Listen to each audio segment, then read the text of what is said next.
ඔයා බයික් එකක් ගන්න යනවා. සල්ලිත් තියෙන. ඔයාගේ සල්ලි. ගන්න ඇති ගෙදරින් මොකද කියන්නේ? එපා. ගන්න එපා.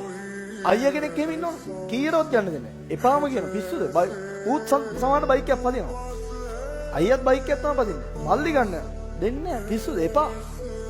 ගෑල්ලන්ක ස්කූටර් එක ගන්න. කොහොමත් එපා. අම්මෝ. මාත් කියන එපා කියන. එපා. එපා කියනවා. බාධාවක් ඇති කරනවා. එපා කියන්නේ බාධාවක්. දැන් මට කොහොම ගියද මතක් වෙනවා අපේ මල්ලි බයික් එකක් ගන්න කියලා. මගේ මල්ලි බයික් එකක් ගන්න යද්දි මම කිව්වා එපා. ගන්න එපා. පිස්සුද? ඇයි දන්නවද? එහෙම එපා කියන දැන් වල අම්මලා තාත්තලා එහෙම විශේෂයෙන්ම බයික් එකක් ගන්නවා අයියා කෙනෙක් එහෙම ඉන්නවනම් කොහොමත්ම ගන්න දෙන්නේ නැහැ. කොහොමද එහෙම හරි අසාධාරණ ලක් වෙච්ච පිරිම ළමයි ගොඩක් ඉන්නවා. ගන්න පුළුවන් මේ CD 100 එකක් හරි ගන්න හොඳ බයික් එකක් ගන්න. දෙන්නේ එපා කියනවා. ඇයි හේතුව බොහෝ වෙලාවට ඒ කට්ටිය දැකලා තියෙනවා තාත්තා හරි අයියා හරි ඒ කට්ටිය දැකලා තියෙනවා අම්මා හරි දැකලා තියෙනවා. එහෙම බයික් පැදලා කොල්ලොන්ට වෙච්ච දේවල්. සමහරට එයාට එහෙම වෙලා තියෙනවා. ඒක නිසා මේ කොල්ලෙක් බයික් එකක් පදිනවට බොහෝ වෙලාවට ඉහිණින් ඉන්න කට්ටිය කැමති නැහැ. දැන් අපේ මල්ලිත් කැම්පස් ගියපු ගමන් ඉස්සල්ලාම බයික් එකක් කියලා මට කිව්වේ නෑ අපේ අම්මට එහෙම කියලා. අම්මා කියන මල්ලිට බයික් එකක් දැන් අරන් දෙන්න වෙන්නේ. අම්මා කවදාවත් මම බයික් එකක් ගන්නවට කැමති වුණේ නෑ. ඒතර මම අම්මට කියනවා අම්මා වෙනස් වෙලා දැන් මට බයික් එකක් ගන්න දුන්නේ නෑ නේ කාලේ. මම ගන්නෙත් මම අකමැතිම වෙලා මම හොරෙන් වගේ තමයි ගත්තේ. හොරෙන් වගේ අරගෙන මගේ අයියා මහාන වෙලා ඉන්නේ. අයියට කියලා අයියගේ තියෙන හාමුදුරුවෝ කියලා කියන හාමුදුරුවන්ට කියලා හාමුදුරුවෝ හරහම්මට කියලා තමයි පොඩ්ඩක් කැමති කරගෙන ක්ලාස් වලට යන්න බයික් එක ගත්තේ. අවශ්‍යතාවයේ ක්ලාස් වලට යන්න. බොහොම අමාරුවෙන් කැමති කරගත්තා. එහෙම කියපු අම්මා ඒත් අකමැති මාත් එක්ක වැඩි කතා කරෙත් නෑ බයික් එක ගත්ත මුල් දවස්වල. හරිද අප්පච්චි මට කිව්වා ඕවා අරන් හරියන්නේ නෑ රෝද 4ක් ගන්න. ඒතකොට තමයි මම ඉතින් පිළිගන්නේ ඕවා නම් ගන්න එපා. දෙන්නම අකමැති වුණා. එහෙම යුතුකෝ අම්මයි අප්පච්චි මෙන්න මට ඇවිල්ලා කියනවා මල්ලිට බයික් එක කරන් දෙන්න වෙන්නේ දැන් කැම්පස් යනවා. මම එහෙම අරන් දෙන්නේ නෑ. එහෙම අරන් දෙන්න බෑනේ මම කියලා කැමති උන්නේ. හේතුව මමත් බයික් එක පැදලා මගේ තියෙන දැඟලිල්ලට මම රිද්දගත් අවස්ථා තියෙනවා. අතපය දෙවි ගහගත් අවස්ථා තියෙනවා. ඒ වගේම මම ඒ වගේම දැකලා තියෙනවා. ඒකට මට මාර බයයි මල්ලිගේ කැටගිරියාවත් මම දන්නවා. ඒකෙන් මම මාර බයයි මේ අරන් දෙන්න. ඊට පස්සේ මම හිතුවා කීයට තරම් දෙන්නේ නැහැ.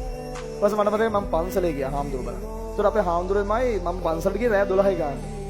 පාන්දර 4 වෙනකන් අපි දෙන්න කතා කරගෙන ඉඳලා ඒකෙන් වැඩි හරියක් උනේ දැන් හාමුදුරුවෝ කියන මට මල්ලිට බයික් එක අරන් දෙන්න කියලා. මම කියනවා නෑ මං අරන් දෙන්නේ නැහැ. හාමුදුරුවෝ කියන අරන් දෙන්න. මම කියනවා නෑ මං අරන් දෙන්නේ නැහැ. දැන් අපි දෙන්න තර්ක කරා නෑ උනාට එයා තරුණ වයසේ ඉන්න කෙනෙක්. එයා ඒ කාලේ ඔක පදින්නේ නැතු ඔයා වගේ වුණාම පදින්නද? මම බලලා මම දරුවෝ නැද්ද? මම කියනවා මම වාහනයක් අරන් දෙන්න. ඒත් මං ඒක අරන් දෙන්නේ නැහැ. ඊට පස්සේ කියනවා නෑ නෑ වාහනයක් එපා. එයා කැමති බයික් එකටනේ. අපි දෙන්න තර්ක කර ඉඳලා අන්තිමේට මම කිව්වා නෑ මං අරන් දෙන්නෙම නෑ. හාමුදුරුවෝ මම කියන එකට කැමති නැහැ. හාමුදුරුවෝ ආ ගෙදර ගිහිල්ලා කල්පනා කරලා බලන්න. ඒක තමයි හාමුදුරුවෝ මට කිව්වේ. ඊට පස්සේ මම කැමති වෙන්නේ නැහැ. ඔහොම ඉඳලා හරියට මස්ටෑන්ක් එක ගත්ත දවසේ කලින් දවසේ රෑ මං එකට විතර නානවා. මම නනායනකොට මට හිතෙනවා මල්ලිට බයික් එකක් අරන් දෙන්න ඕන. පවුනේ. ඌ මට කෝල් එකක්වත් යන්නේ නැහැ. මම බයික් එක අරන් දෙන්නේ කැමති නැහැ කියලා දන්නේ නැහැ. ඌ මට කෝල් කරන්නෙත් නැහැ. ගෙදරට කෝල් කරන්නෙත් නැහැ. ගෙදර ඉන්නෙත් නැහැ. මාස් 3 ගෙදර කැම්පස් එකේ ආවෙම නැහැ. දැන් මට හිතෙනවා පව් අරන් දෙන්න ඕනේ. මේ මාත් එක්ක අවුලෙන් තමයි මේ එන්නෙත් නැත්තේ. දැන් මට රෑ හිතුණා අරන් දෙනවා කියලා හිතුවා. ඊට පස්සේ මං හිතුවා හාමුදුරන්ට මම කියනවා ඔන්න මම අරන් දෙනවා හාමුදුරුවෝ වගකීම ගන්න.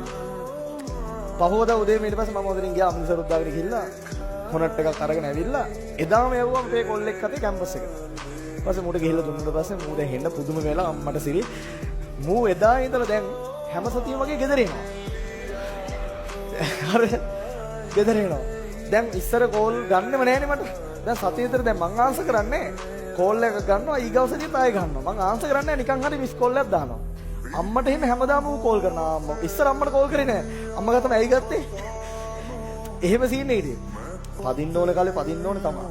ඉතින් මම දැන් ඇත්තටම දැන් මට බයික් එක පදින්න දෙන්නේ. දැන් මම හොනට් එක පැදලා නෑ. හොනට් එක අරගෙන එද්දි මම පදින්න හිතාගෙන තමයි ගියේ. ඇත්තටම හෙල්මට් දෙකකුත් දාගෙන අමලසරුත් දාන අපි දෙන්න එනකොට පදිමු කියලා වගේ සීන් එකේ ගියේ. ඊපස්සේ යනකොට තමයි ඔය මස්ටෑන්ක් එක ගන්න සීන් එක ඔලුවට ආවේ. ඊපස්සේ අමලසරට අතරේ මං ගා පොඩි ගමනක් යන දෙන පරක් පුත්තුනා. ඊට පස්සේ අපි දෙන්න ඩක් ගාලා මේ ගියපු වාහනයක ඔය ප්‍රේස් එකේ දුවල ගියේ. ඒක එහෙම ආව අනිත් පැත්තට. මේ එනකොටත් පදින්න ඕනේ නෑ. ඊට පස්සේ මම දැන් මල්ලි ගිහිල්ලා ආයේ කැම්පස් එකේ ඉඳලා ඒගොල්ලන් මට පදින්න නාම මට පදින්න දුන්නේ නැහැ හොනට් එක. ඉතින් නිකම් පැදලා තියෙනවා රවුමක් කර එහෙම ගිහිල්ලා තියෙන එහෙම පදිනවා කියන සීන් එක වැදලා නැහැ. මේ හැබැයි ඒ කාලේ පදින්න තිබ්බනම් මරු දැන් පදින්න වෙන්නේ නැහැ. ඉතින් තිබ්බත් පදින්නේ නැහැ. දැන් ගෙදර තිබ්බත් ඉතින් පැදෙන්නේ නැහැ. පදින්න ඕන කාලේ පදින්න ඕන නැත්තම් අවුල්. ඒක ඇත්ත. ඉතින් මේ ඒ එපා කියන්නේ ප්‍රතිරෝධය. එයාලා කැමති නැවල අතපය කඩා ගන්නවා. දැන් මල්ලික වගේම සම්පූර්ණ හාමුදුර අරන් තියෙන. ඒකද මට බයක් නැහැ දැන්. මට ආරංචිත් වුණා මම කැම්පස් එකේ යාළුවෝන් එහෙම ෂේප් එකේ එහෙම හාලා බැලුවා. ෂේප් එකේ පදිනවා. පදින්න ඕන විදිහට පදිනවා. අනවශ්‍ය පැදීම් පදින්නේ නැහැ කියලා මට ආරංචි වුණා. දැන් මට වැඩියෙන්ම බය දැන් එයා මොකක් හරි තුවාල කරගත්ත කියන්නකො. මට දුකයි. ඊට වඩා දුකයි එයා දිහා බලලා අපේ අම්මා දුක් වෙන විදිහ දැක්කම. මොකද මම බයික් එකේ යනගෙන ඉන්න වෙලාවට අපේ අම්මා අඬන විදිහ මම දැකලා තියෙනවා. ඒතර මල්ලි මොකක් හරි වෙලා අතපය මොන හරි කරගත්තොත් අම්මා අඬන විදිහ අම්මා දුක් වෙන විදිහ දැක්කම මට බලන් ඉන්න බැරි. එහෙම ප්‍රශ්නයක් තියෙනවා. ඒ වගේ තමයි ඔයාලගේ අම්මලා තාත්තත් හරි ආදරේ ඔයාලට. එතකොට මේ ඒක නිසා තමයි එපා කියන්නේ. හැබැයි ඉතින් පදින්න ඕනේ. පදින්න ආරක්ෂිත විදිහට